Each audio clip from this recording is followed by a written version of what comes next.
We completed a mock draft, PPR, 12 teams on Tuesday. What are some of the best values that we love coming out of this draft?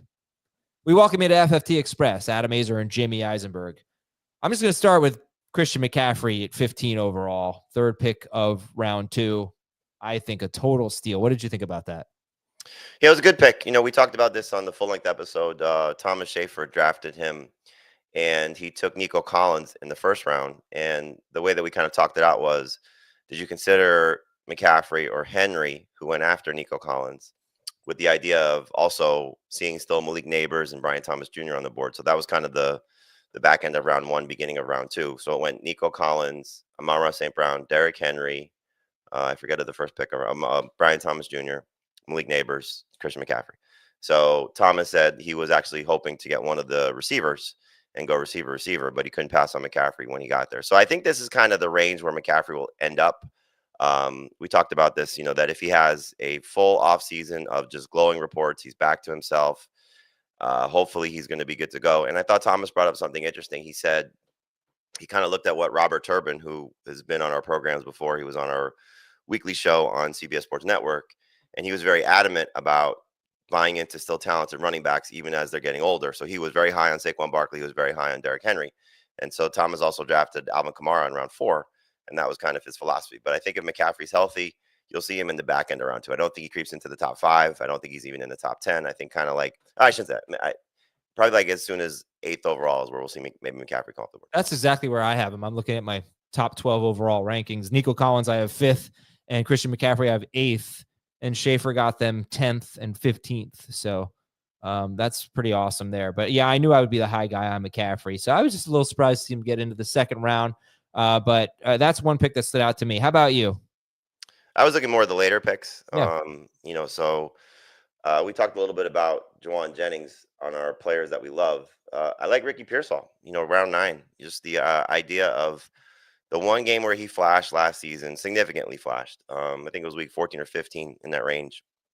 And we know that Brandon Ayuk is going to be a little bit slow coming back from the knee injury. We know Deebo Samuel probably not going to be there. This is a first-round talent and didn't really have a training camp because of the gunshot wound.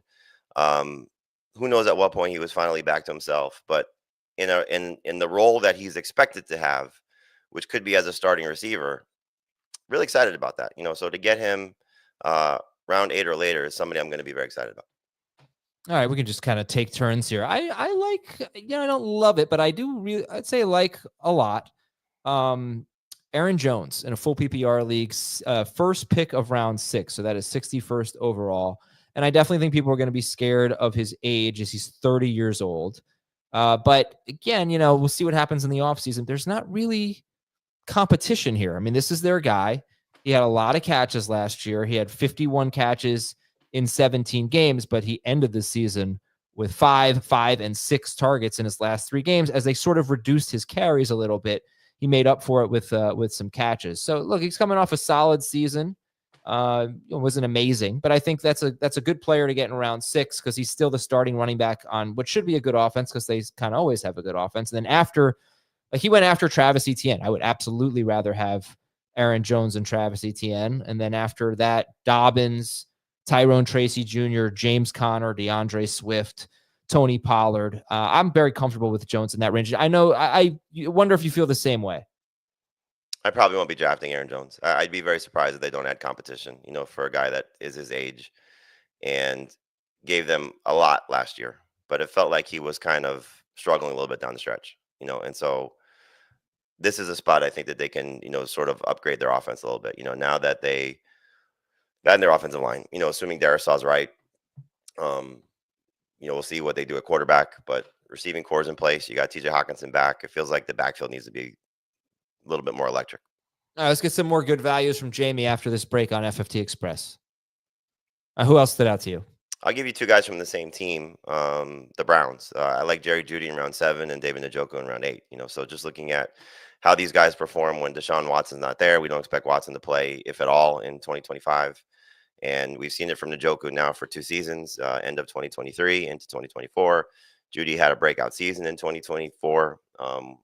Clearly that was with Jameis Winston, a lot of that, but I think just his opportunity to finally show that he can live up to his draft capital, NFL draft capital, was there. So to get what could be a top 20 receiver in round 7 and maybe a top 5 tight end in round 8. I love the setup for both those guys. All right. Anything else jump out to you, or would you like me to go? Well, we said we're going to alternate, so. Oh, okay. Yeah. Then let's alternate. I like Tucker Kraft, but I kind of talked about that on the other show. So You like the Packers? Yeah, well, that's the thing. I mean, like they're definitely going to have a good offense, unless. And honestly, look what they did with Malik Willis. I was about to say, unless Jordan Love gets hurt. But the thing about the Packers is Josh Jacobs is the only early pick. So, Jaden Reed, we call him a mid-round pick. He went in round 6. I just think that there are opportunities to get pieces of this Packers offense in the mid to late rounds. And that's pretty exciting because I think they're pretty much a guarantee to have a top 15 offense. They've never ranked worse than 15th in scoring with Matt LaFleur. Usually they're around 10th. Last year they were 8th in scoring. So you've got a good, not great, but there's potential for close to great. Anyway, they go pretty late for, I think, the caliber of offense that you could see. Rashid Shaheed was so good last year, and he went in the 10th round. And he was just better than Chris Olave. So I think that was the right time to take him. I mean, I really like Darnell Mooney, Rashid Shaheed back-to-back in round 10. We didn't really get to see Darnell Mooney much with Michael Penix, but he had a good year. Shaheed had a good year. Those are wide receivers that are absolutely worth a shot in round 10. Yeah, I totally agree. Those were two guys that I was looking at since you went twice. So we didn't really go back to back. I also like Jacoby Myers in round 8 too. We hope that or expect the Raiders to add a receiver. Maybe it's an upgrade over Trey Tucker as their second guy, and obviously they have their number 1 pass catcher at tight end. But I think if Myers, in the number 2 role, can still be, a top 30 caliber receiver if the quarterback situation is right. But clearly, if he's the number 1 guy, as we saw after Devontae Adams was let go, then he could be a steal if he goes this late. So love the value for him in at the end of round 8. Always going to like always going to like quarterback value, but 3 guys who went in round 12, Bo Nix, Caleb Williams, and CJ Stroud. What's the best value there?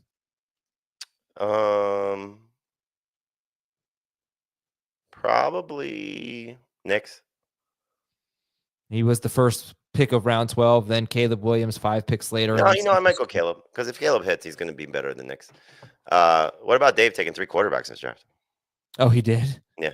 And the funny thing, he was making the case against Brandon, because he was like, I can't believe Brandon took David Njoku 1 round after taking Mark Andrews. And I said, you can't complain about somebody taking 2 tight ends after you took 3 quarterbacks. He was like, good value. That's weird. I wonder, sometimes I do mock drafts, like my head is not in the right place, and I take someone just because it's the best value, and then I go, oh, whoops, I shouldn't have taken that guy. I wonder if that happened. Well, he actually screwed me up with that, because I was waiting on a quarterback, and so I was probably going to go Tua and Justin Herbert. I ended up going Tua and Trevor Lawrence. Oh, well, you have to steal the draft in Trevor Lawrence. True. All right, check out the draft on cbssports.com/fantasy and the full recap of the draft on Wednesday's episode of Fantasy Football Today. For Jamie, I'm Adam. Have a great weekend. Talk to you on Monday.